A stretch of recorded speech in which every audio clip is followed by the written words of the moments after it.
오늘 우리에게 주신 하나님 말씀은 마태복음 17장 1절로부터 8절까지 말씀입니다. 엿새 후에 예수께서 베드로와 야고보와 그 형제 요한을 데리시고 따로 높은 산에 올라가셨더니 그들 앞에서 변형되사 그 얼굴이 해같이 빛나며 옷이 빛과 같이 희어졌더라. 그때에 모세와 엘리야가 예수와 더불어 말하는 것이 그들에게 보이거늘 베드로가 예수께 여쭈어 이르되 주여 우리가 여기 있는 것이 좋사오니 만일 주께서 원하시면 내가 여기서 초막 셋을 짓되 하나는 주님을 위하여 하나는 모세를 위하여 하나는 엘리야를 위하여 하리이다.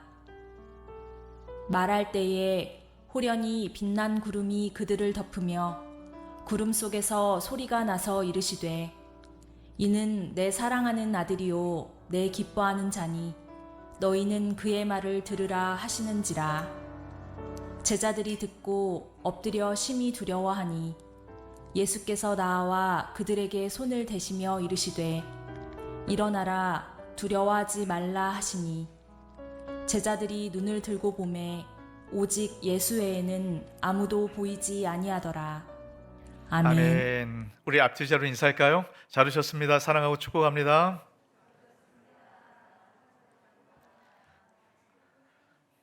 네, 우리가 이제 한 달에 한 번은 우리가 주님 앞에 봉헌할 때 이런 특주나 특송이나 이런 특별한 시간을 가지려고 합니다. 우리 마음을 올려드릴 때 더 좀 풍성함으로 드리고 싶은 이런 그런 마음에 우린 찬양팀이 이렇게 준비하고 있으니까요. 여러분 그 시간에 함께 해주시길 부탁드리도록 하겠습니다. 이런 피크 앤드 법칙이라는 게 있어요. 혹시 들어본 적 있으신가요? 이런 어떤 일을 기억할 때, 야, 이건 정말 행복하다. 이건 정말 힘들다. 그런 기억이 그 행복의 기간이나 아니면 그 고통의 길이 이거에 따라 결정되는 게 아니라는 겁니다. 그림 한번 보도록 할까요? 이런 말 그대로 피크, 어떤 경험했을 때 최정점치와 그 마지막 엔드, 끝, 요거의 평균치를 통해서 우리가 이것이 행복하다, 이것이 좋지 않다, 이렇게 우리가 기억을 하게 된다라는 거예요. 그러니까 이 이야기는 끝이 어떻게 끝났느냐, 그거에 따라서 이것은 행복하다, 이것은 그렇지 않다, 이것이 결정이 된다라는 겁니다. 이런 사람을 만날 때도 마찬가지예요. 야, 이 사람 정말 좋다. 그것은 끝이 좋았기 때문에 야, 좋다라고 생각을 하는 겁니다. 끝이 안 좋으면 아무리 앞에가 좋아도 좋지 않게 느껴지는 거죠. 혹시 오늘 예배 오시는 중에 부부간에 싸우신 분 계시다면 그럼 나가실 때 끝이 좋게 되시길 축복합니다. 그러면 행복한 거예요. 그럼 나가실 때 정말 기쁘고 즐겁게 지금 인사하는 것처럼 그렇게 좀 반갑게 기쁜 마음으로 나아갈 때 우리 모든 예배가 아름답게 마무리되고 이런 풍성하게 이런 그렇게 되는 것 같아요. 그래서 유종의 미가 중요하다. 우리 이런 얘기를 많이 하지 않습니까? 자, 그런데 이런 영적인 피크 앤드 법칙도 있다는 걸 꼭 기억하세요.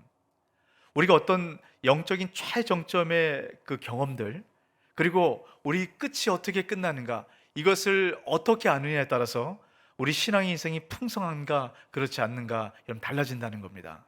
오늘 말씀 앞에 여러분 그거를 잘 보여주고 있어요. 마태복음 17장 말씀, 여러분 잘 아시는 말씀 아닙니까? 변화산 사건에 대한 이야기예요. 이 변화산 사건은 아주 중요한 의미를 우리에게 말씀을 합니다. 이것이 어떤 의미인가, 이것을 알기 위해서는 앞에 어떤 내용으로부터 시작이 되는가, 여러분 이걸 꼭 아셔야 돼요. 마태복음 16장에 보면 베드로의 신앙 고백이 나옵니다. 근데 이 신앙 고백이 중요한 것이 무엇이냐면요, 이 신앙 고백을 끝으로 뒤의 내용이 완전히 바뀌게 돼요. 그러니까 이 베드로의 신앙 고백이 마태복음의 내용을 완전히 흐름을 바꾸는 그런 전환점이 된다는 겁니다. 이는 어떤 고백일까요? 베드로가 이런 고백을 합니다. 예수님은 그리스도시요 살아계신 하나님의 아들이십니다. 이 고백을 주님께서 들으시고 베드로를 칭찬하면서 이렇게 말씀합니다. 베드로야, 내가 네게 복이 있도다.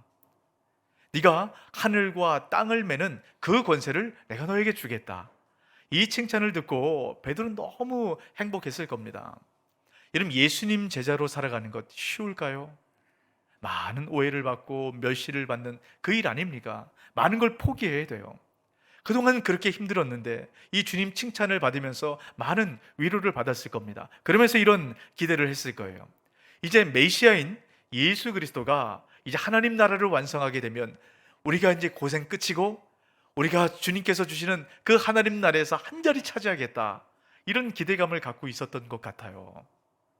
그런데 이 기대감이 한순간에 무너지게 됩니다. 주님께서 이렇게 말씀하는 거예요. 내가 이제 고난을 받고 죽게 될 거다. 아니, 예수님 붙들고 예수님 덕분에 한 자리 차지하려고 하는데 예수님 죽는다는 겁니다. 베드로가 너무 놀라고 충격을 받았어요. 예수님 붙들고 얘기합니다. 예수님께 항변을 해요. 우리 표현으로 항변이죠. 원래 의미는 뭐냐면 예수님을 꾸짖는다는 겁니다. 이런 거예요. 예수님, 지금 무슨 말씀하는 겁니까? 정신 차리십시오.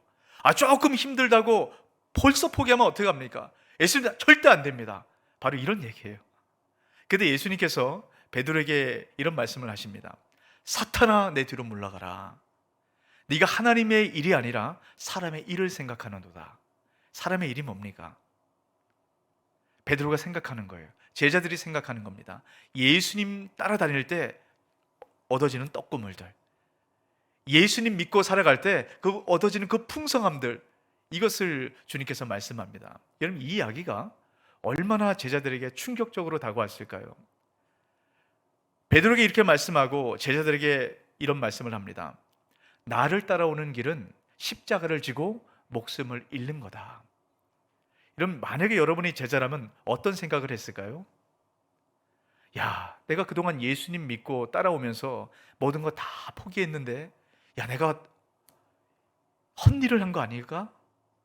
정말 예수님 앞으로 계속 믿고 따라가도 될까? 이런 고민과 갈등 가운데 제자들이 있었어요. 그때 주님께서 이런 말씀을 하십니다. 마태복음 16장 28절입니다. 진실로 너희에게 이르노니 여기 서 있는 사람 중에 죽기 전에 인자가 그 왕권을 가지고 오는 것을 볼 자들도 있느니라. 여러분, 조금 전에 주님께서 뭐라고 말씀하세요? 내가 이제 죽게 되겠다. 그런데 주님께서 왕권을 갖고 오는 걸 또 보게 된다. 이게 도대체 무슨 말인가? 제자들이 더 혼란스러운 겁니다. 이런 상황에 오늘 변화산 사건의 말씀이 이런 주어지는 겁니다. 자, 여러분, 그런 생각을 갖고 오늘 말씀을 보시기 바랍니다. 자, 1절입니다. 엿새 후에 예수께서 베드로와 야고보와 그 형제 요한을 데리시고 따로 높은 산에 올라가셨더니, 자, 오늘 말씀에 보면 변화산에 언제 올라가셨다라고 말씀합니까? 엿새 후에. 여러분, 동일한 내용을 담은 누가복음에서는요 8일째라고 얘기합니다. 근데 마태복음에서는 엿새 후에라고 얘기를 해요. 여러분, 이 엿새 후에라는 것이 주는 특별한 의미가 있습니다. 여러분, 잘 기억해 두세요. 자, 2절 말씀입니다. 그들 앞에서 변형되사 그 얼굴이 해같이 빛나며 옷이 빛과 같이 희어졌더라. 여러분, 예수님의 모습이 변형되는 겁니다. 그래서 변화산 이름이 붙여진 거예요. 원래 이름이 변화산이 아닙니다. 그냥 성경은 높은 산이라고 이름을 해요. 예수님의 모습이 변화되었기 때문에 그냥 우리가 흔히 변화산이다라고 이야기를 하는 겁니다. 자, 그런데 제가 1절, 2절 말씀을 읽어드렸어요. 여러분, 여기에 중요한 의미가 있습니다. 마태복음은 구약 성경을 통째로 암기하고 있는 유대인들에게 이 말씀이 주어지는 겁니다. 여러분, 1절, 2절 말씀을 읽었을 때 구약의 어떤 부분이 혹시 여러분 떠오르세요? 우리는 잘 기억이 안 나거든요. 근데 유대인들은 이 말씀을 읽는 순간 떠오르는 하나의 모습이 있습니다. 출애굽기 24장 16절입니다.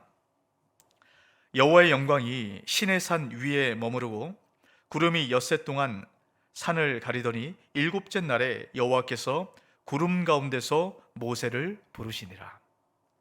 신의 산에서 하나님께서 임재하시고 강림하셨던 그 모습이에요. 여러분, 신의 산에서 하나님 임재하시고 강림하셨다라는 것은 하나님 나라, 다시 말하면 천국이 이 땅 가운데 드러나는 것입니다. 이 놀라운 사건이죠. 이스라엘 백성들은 이 하나님의 놀라운 사건을 늘 기억하고 있었어요. 여러분, 이때 하나님께서 임재하셔서 천국이 이 땅 가운데 그대로 드러났을 때, 그때 모세의 모습이 여러분 어떻게 바뀌었는지 기억하십니까? 모세의 얼굴에 광채가 났다 그래요. 수건을 가려야 될 만큼.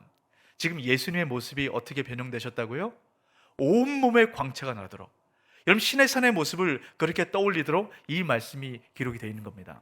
자, 그런데 예수님의 모습이 변형되었다라는 모습은 모세의 이야기가 조금 달라요. 이것을 사도 바울이 이렇게 얘기를 합니다. 고린도후서 3장 18절입니다. 우리가 다 수건을 벗은 얼굴로 거울을 보는 것 같이 주의 영광을 보매 그와 같은 형상으로 변화하여 영광에서 영광에 이르니 곧 주의 영으로 말미암음이니라. 이것은 마지막 때의 모습을 이야기를 합니다. 이런 마지막 때가 되면, 다시 말하면 하나님을 믿는 하나님의 백성이 천국에 이르게 되면 예수님처럼 이렇게 변한다는 겁니다. 모세는 수건을 얼굴로 가린 것처럼 영광이 나타나긴 했지만 희미했어요. 하지만 예수님은 수건을 벗은 것 같이 온전한 영광의 광채와 그 모습을 주님께서 보여주셨다는 겁니다. 그 이유가 있어요. 자, 히브리서 2장 10절입니다. 같이 한번 읽어볼까요? 그러므로 만물이 그를 위하고 또한 그로 말미암은 이가 많은 아들들을 이끌어 영광에 들어가게 하시는 일에 그들의 구원의 창시자를 고난을 통하여 온전하게 하심이 합당하도다. 자, 지금 예수님을 뭐라고 표현하고 있죠? 구원의 창시자. 구원의 창시자라는 것은요, 창시자는 어떤 일을 시작하신 분 아닙니까? 그 일을 시작하시고 그 일을 새롭게 하셔서 그것이 무엇인가를 보여주는, 바로 그것을 창시자라고 얘기합니다. 그러니까 예수님께서 우리 그리스도인들이 마지막 때 그 천국 앞에 구원을 받아서 온전한 영광에 이를 때 어떤 모습으로 우리가 변화해지는가, 주님께서 샘플이 되셨다라는 거예요. 주님께서 변화선에서 보여준 그 모습은 결국 우리 모든 그리스도인들이 하나님 앞에 서게 될 때 그 모습을 주님께서 보여주셨다라는 것입니다. 이게 왜 중요한 줄 아세요? 여러분, 이 느낌이 오세요? 이 느낌이 오십니까? 이게 와야 돼요. 우리가 마지막 때 그 끝의 모습, 우리가 이렇게 변화되고 이렇게 주님의 영광으로 바뀌어지는 이 모습, 여러분 이것이 분명하기 시작할 때 우리가 온전한 제자의 삶을 살아갈 수 있습니다. 왜 그렇습니까? 제가 피크 앤드 법칙에 대해서 말씀을 드렸죠. 우리 끝, 우리가 어떤 끝을 맞이하는가, 이것을 알 때 우리 신앙의 삶이 달라지기 때문이에요. 여러분, 초대교회 성도들 잘 아시죠? 초대교회 성도들은 그 당시에 세상을 변화시키는 사람들이었습니다. 여러분, 초대교회 성도들은 성경을 몰랐어요. 성경을 갖고 있지도 않았습니다. 성경에 대한 지식이 없던 사람들이 어떻게 이 세상을 변화시킬 수 있었겠어요? 오늘 우리는 성경에 대한 지식을 너무 잘 알고 있습니다. 그런데 왜 이 세상에 영향을 미치지 못하는 것일까요? 초대교회 성도들은 그 끝을 보고 살아갔습니다. 그 끝에 대한 확실한 신념과 믿음이 있었어요. 그래서 그 고난과 박해 가운데도 넉넉히 이겨나갈 수 있었던 겁니다. 이것이 바로 마라나타의 신앙입니다. 여러분, 우리도 마찬가지예요. 우리의 분명한 끝, 우리가 지금은 힘들고 어렵고 고통 가운데 살아가지만 우리의 분명한 끝, 그 끝을 바라보고 그것을 기대하고 소망하며 살아갈 때 우리의 신앙의 삶이 달라지게 되는 것입니다. 그 영광의 끝을 바라보시길 주 이름으로 축복합니다. 그걸 바라보셔야 돼요. 그래야만 우리 신앙이 다시 한번 일어날 수 있습니다. 여러분, 주님께서 이런 말씀을 하세요. 요한복음 16장 21절 말씀입니다. 여자가 해산하게 되면 그 때가 이르렀으므로 근심하나 아기를 낳으면 세상에 사람 난 기쁨으로 말미암아 그 고통을 다시 기억하지 아니하느니라. 여러분, 임신한 여성이 아이를 낳을 때 여러분 출산 직전에 얼마나 고통스럽습니까? 아픈 거예요. 근심이 되는 겁니다. 그런데 아기를 낳고 나면 그 기쁨이 너무 커서 지난 고통이 하나도 기억이 나지 않는다는 겁니다. 여러분, 그러니까 여러분, 여성이 아이 낳는 고통, 사람이 경험하는 최고의 고통이라 보통 이렇게 얘기하지 않습니까? 그 고통을 경험하고도 다시 아이를 낳는 이유가 뭐죠? 그 기쁨과 감격이 비할 수 없기 때문이에요. 여러분, 우리가 그렇다는 겁니다. 주님께서 주실 그 기쁨, 그 감격, 이것을 우리가 기대하고 이것을 바라보며 살아갈 때 우리의 지금 힘들고 어려운 상황들을 넉넉하게 이길 수 있다라고 말씀하는 겁니다. 여러분, 이것이 변화산이 주는 첫 번째 의미예요. 변화산은 하나님 나라가 이 땅 가운데 부분적으로 임한 그 은혜를 경험하는 시간이 변화산입니다. 여러분, 이 변화산의 시간은 너무 중요한 의미가 있어요. 이 변화산은 제가 아까 피크앤드의 법칙처럼 이 끝을 바라보게 하는 것이 변화산입니다. 하지만 변화산의 또 다른 의미는 우리 영적 체험의 절정을 경험하게 하는 것이 이런 변화산이에요. 이 변화산에 올라갔던 이 제자들, 이런 어떻게 반응을 합니까? 4절 말씀 잘 한번 보세요. 베드로가 예수께 여쭈어 이르되, 같이 한번 읽어볼까요? 주여, 우리가 여기 있는 것이 좋사오니. 여기 있는 것이 좋사오니. 여러분, 이게 어떤 의미죠? 여기가 최고로 좋다는 거예요. 세상의 그 어떤 것보다 여기가 최고로 좋다는 겁니다. 그것이 하나님의 영광을 맛본 사람의 고백이에요. 지금 베드로와 제자들이 앞에서 무엇 때문에 주님께 책망을 받고 호통을 당했습니까? 이 세상의 일들, 세상의 권력, 세상의 지위, 세상의 부, 건강, 세상 사람들이 취하는 그 많은 것들, 예수님을 통해서 얻고 싶었거든요. 그런데 그 영광의 빛, 천국의 빛, 아주 작은 겁니다. 그거 바라보는 순간 그 빛에 이 세상의 모든 것이 빛을 잃어버린 겁니다. 혹시 여러분 이런 체험이 있습니까? 이런 경험이 있으세요?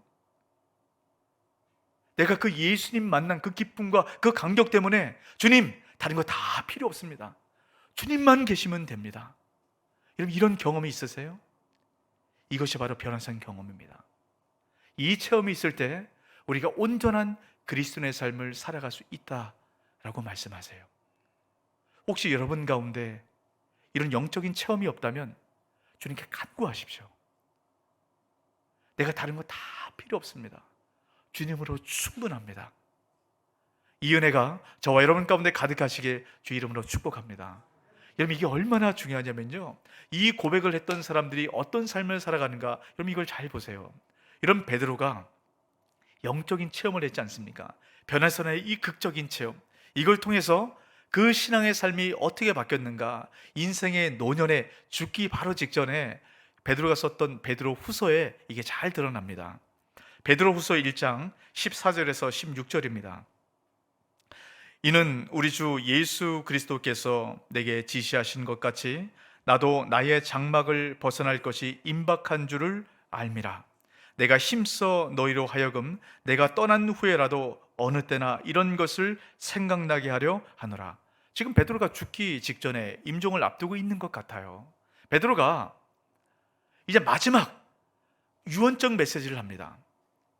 너희들이 절대 잊지 말아야 될 한 가지, 내가 이것을 너에게 얘기해 주겠다. 이것은 베드로가 평생의 복음을 전하면서 계속적으로 강조했던 겁니다. 여러분 그게 뭔지 잘 보세요. 같이 한번 읽어볼까요? 우리 주 예수 그리스도의 능력과 강림하심을 너희에게 알게 한 것이 교묘히 만든 이야기를 따른 것이 아니요 우리는 그의 크신 위엄을 친히 본 자라. 이것이 변화산 체험입니다. 베드로는 평생 이걸 잊지 않았어요. 이 영적 체험, 이걸 기억하면서 때로는 힘들고 어렵고 이 제자길을 걸어가는 것이 얼마나 힘듭니까? 포기하고 싶을 때도 이 체험 때문에 제자길을 끝까지 완주할 수 있게 된 겁니다. 변화사의 영적 체험, 여러분 이것이 이렇게 중요하다는 거예요. 베드로만 그런 게 아닙니다. 이런 사도 바울도 마찬가지예요. 이런 사도 바울이 어떤 사람이었습니까? 예수 믿는 사람들을 잡아 죽이는 사람이 사도 바울이었습니다. 그런데 이 사도 바울이 예수님을 위해서 목숨을 걸고 복음을 전하는 그런 사람으로 바뀌었어요. 이런 그 계기가 뭔지 아십니까? 다메섹으로 가는 그 길 중에서 예수님의 빛을 체험했어요. 여러분 이것이 사도 바울의 변화산 체험입니다. 자기 인생을 완전히 바꾼 바로 이 체험, 이 체험을 통해서 사도 바울은 인생이 완전히 바뀐 거예요. 여러분 사도 바울이 쓴 글을 보세요. 늘 이 얘기가 나옵니다. 내가 그 영광의 빛을 보았다. 이것을 잊을 수가 없는 겁니다. 이 영적인 기쁨, 감격, 이게 있으니까요 이 세상의 고통, 문제, 이게 아무것도 아니게 되는 것이에요. 여러분 이 체험을 반드시 하셔야 돼요. 또 어떤 분들은 이런 생각을 하실 분이 있을지 모르겠어요. 목사님, 저는 모태신앙으로 모든 것을 못해 이렇게 살아왔는데 영적인 체험, 이건 언간생신. 혹시 이런 분 계십니까? 여러분, 주님을 만났던 변화산 체험은 드라마틱한 이런 체험만 있는 게 아닙니다.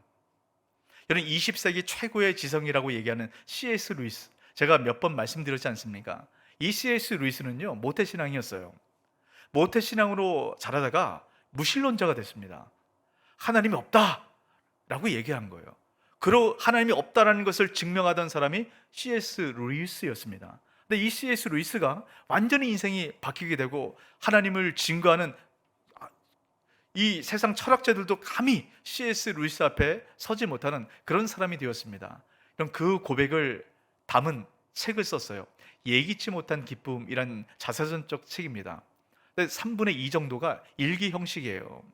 그때 C.S. 루이스가 어떻게 주님을 만났나 이렇게 표현을 합니다.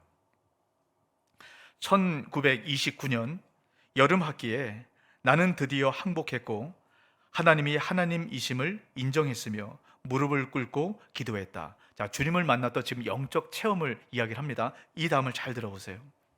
아마 그날 밤의 회심은 온 영국을 통틀어 가장 맥빠진 회심이자 내키지 않는 회심이었을 것이다. 하나님은 얼마나 겸손하신지 이런 조건의 회심자까지 받아주신다. 끌려오는 와중에도 화를 내면서 도망갈 기회를 찾는 나 같은 탕자에게도 하늘의 높은 문을 활짝 열어주시는 그분의 사랑을 그 누가 찬양하지 않으랴. C.S. 루이스의 고백이 느껴지세요? 아주 밋밋한, 영국 모든 회심자 중에서 가장 맥빠진 회심, 그렇게 고백하지 않습니까? 그런데 이 C.S. 루이스의 고백, 바로 이런 고백이에요. 주님으로 충분합니다. 다른 거 어떤 거 필요 없습니다. 이런 드라마틱하나 아주 맥빠진 이 회심이나 주님 한 분만으로 충분합니다. 바로 이 고백이 변화산의 고백입니다. 여러분, 우리 안에 이 체험이 있어야 돼요. 주님 한 분만으로 충분합니다. 어떤 면에서는 이게 첫사랑의 경험일 수도 있고요, 아니면 우리가 살아가면서 경험하는 그런 체험일 수도 있습니다. 어떤 것이든 내가 주님 한 분만으로 충분합니다. 다른 거 필요 없습니다. 이 고백이 필요합니다. 이 변화산의 고백과 기억이 있을 때 여러분, 우리가 온전한 신앙의 삶을 살아갈 수 있어요. 여러분, 다시 한번 이 변화산의 기억을 기억하시고 주의 은혜로 충만하게 채워지시는 저와 여러분 되시길 주의 이름으로 축복합니다. 이런 변화산은 천국, 하나님 나라의 맛보기입니다. 예고편이에요. 천국의 작은 조각을 경험하는 바로 그 시간입니다. 근데 여러분, 이것은 말 그대로 예고편입니다. 본편이 따로 있다는 거예요. 여러분, 우리가 이 땅에 주님 한 분만으로 충분합니다. 하지만 온전한 그 천국의 기쁨과 감격을 어느 누구도 누리지 못합니다. 본편은 천국에 가서 우리가 경험하게 되는 겁니다. 그래서 그 끝을 기대하며 사는 것이 여러분, 그래서 복되는 거예요. 여러분, 그런데 그 온전한 영광에 이르는 그 길이 중요해요. 예수님께서는 구원의 창시자라고 말씀을 드렸죠. 그러니까 주님께서 걸어가는 것이 샘플이라는 겁니다. 주님께서 구원의 길, 그 온전한 그 영광, 그 영광에 이르기까지 어떤 길을 걸어가셨는가, 여러분 이걸 잘 보셔야 됩니다. 자, 12절 말씀 같이 한번 있습니다. 내가 너희에게 말하노니 엘리야가 이미 왔으되 사람들이 알지 못하고 임의로 대우하였도다. 인자도 이와 같이 그들에게 고난을 받으리라 하시니. 그 영광에 이르는 길을 뭐라고 얘기합니까? 고난의 길이라는 거예요. 십자가의 길입니다. 이 길을 걸으라 라고 말씀하고 주님께서 이 길을 친히 걸어가시고 본을 보여주셨어요. 여러분, 우리가 온전한 영광에 이르기까지 이 길이 필요하다라고 말씀합니다.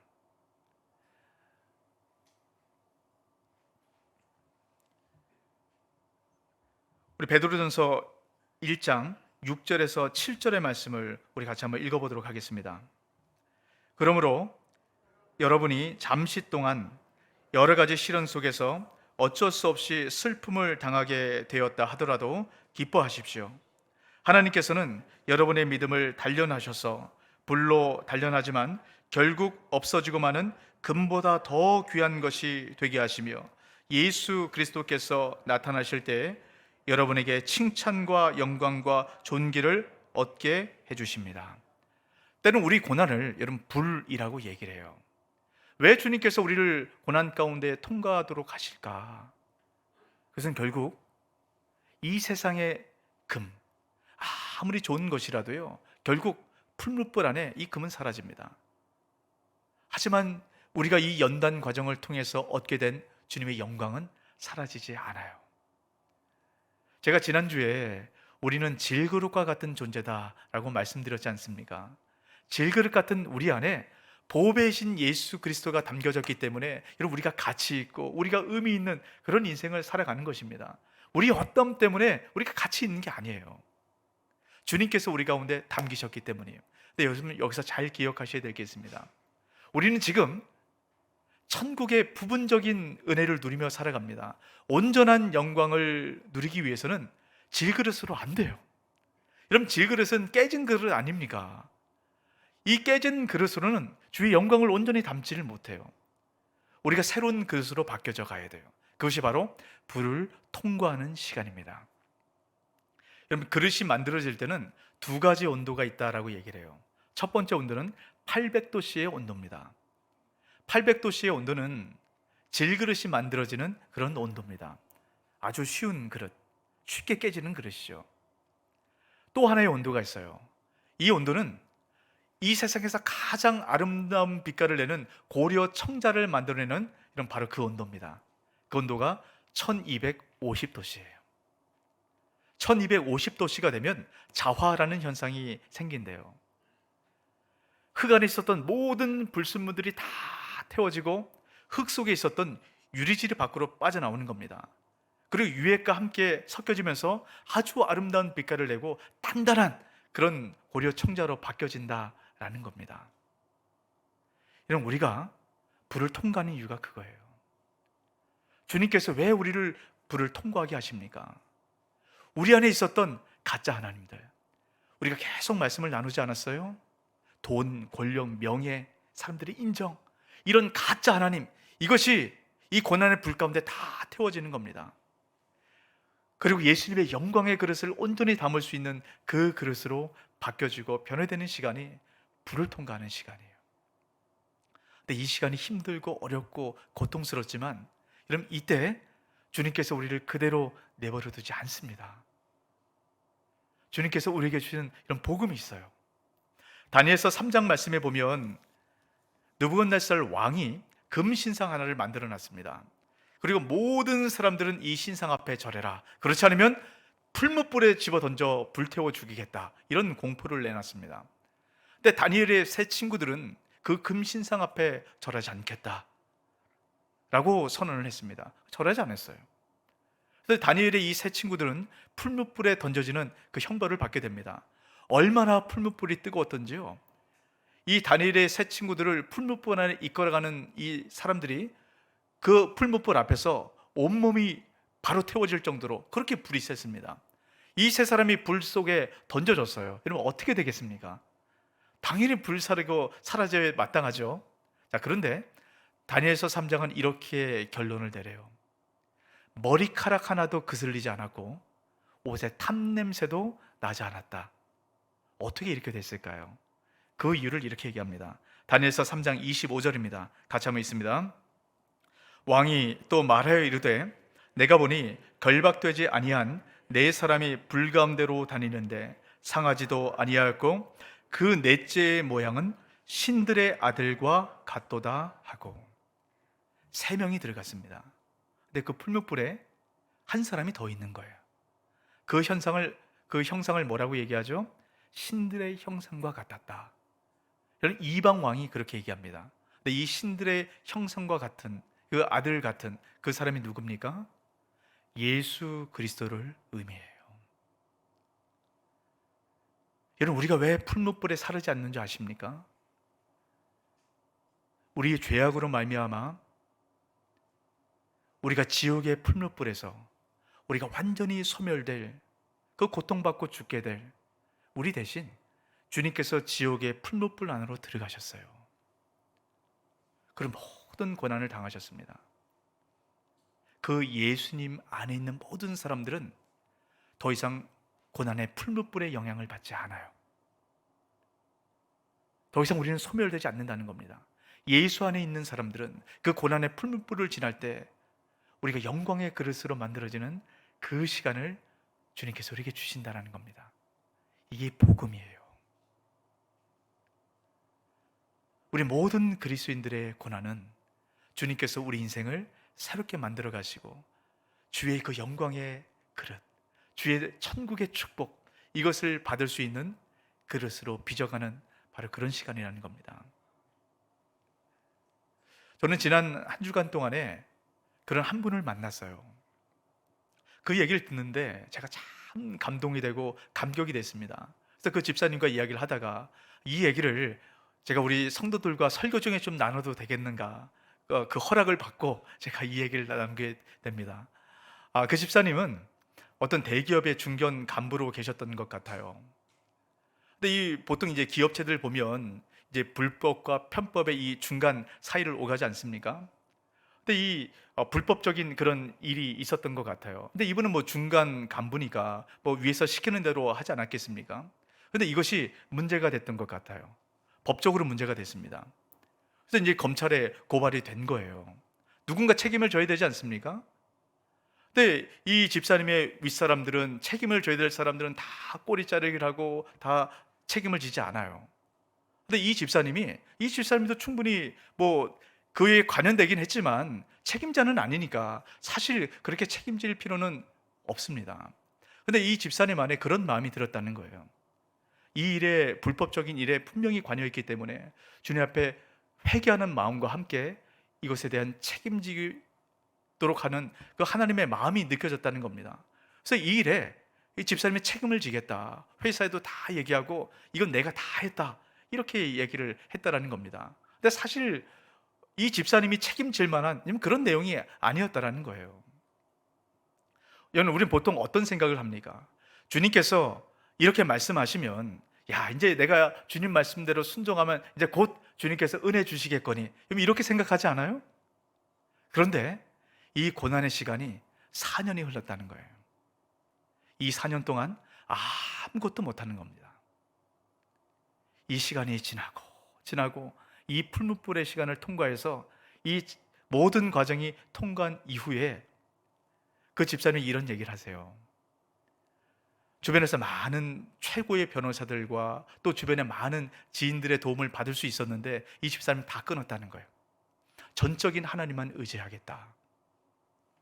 그럴 때 변호사도 안 쓰고 하나님만 의지하고 나아갔을 때 이런 판사와 검사가 변호사 역할을 대신 해주었다는 겁니다. 이게 말이 안 되는 얘기 아니에요? 그러면서 가장 최저의 그런 형량으로 그 모든 문제가 잘 마무리되었고요. 얼마 전에 다른 대기업의 이사로 승진했다, 이런 얘기를 듣게 됐어요. 참 너무 감사하더라고요. 여러분, 어떤 것에 은혜가 되십니까? 야, 고난을 지났더니 이사가 되어서 하나님 축복해 주셨다. 우린 여기에 보통 초점을 두지 않아요? 근데 그 집사님이 이런 얘기를 합니다. 고난이 축복이라는 것을 이제 알겠습니다. 이 고난의 시간을 통과할 때 주님께서 나와 함께 하심, 이것을 분명히 체험하고 경험했다라는 거예요. 이게 그 집사님의 변화산 체험입니다. 이 체험이 있으면 여러분, 이사가 문제가 아니고요, 그 어떤 것에도 하나님의 그 은혜와 하나님의 풍성함을 기억하는 거예요. 하나님께서 나와 함께 하심, 이 함께 하심을 기억할 때 평생의 삶 가운데 어떤 문제가 생기고 어떤 어려움이 있어도 이것을 넉넉하게 이겨나갈 수 있는 그런 은혜가 부어지게 된다는 겁니다. 저는 여러분 가운데 이런 변화산의 풍성한 은혜를 경험하게 되시길 주 이름으로 축복합니다. 여러분, 때는 우리가 이 고난의 시간들을 통과할 때가 있어요. 아마 지금도 그 고난의 시간을 통과하고 계신 분이 있을지 모르겠습니다. 여러분, 잘 기억하십시오. 그 시간은, 예수 그리스도 안에 있는 그 시간은 우리가 영광의 그릇으로 빚어지는 시간이에요. 여러분, 그 시간 안에 다른 것 붙잡지 마십시오. 나와 함께 하신 그 하나님 기억하고 그 시간을 주님과 함께 잘 통과하십시오. 그러고 나면 그 이후에 주님께서 주시는 그 풍성한 은혜가 예비되어 있습니다. 저는 여러분이 이 시간을 잘 통과하여서 이 변화산의 이 경험을 통해서 평생의 삶 가운데 주님 붙들고 주님 기대하고 주님 소망하며 주님께서 부어주시는 그 풍성한 인생 되시길 주 이름으로 축복합니다. 아멘. 이 말씀 기억하시고 우리 함께 찬양하고 기도했으면 좋겠어요.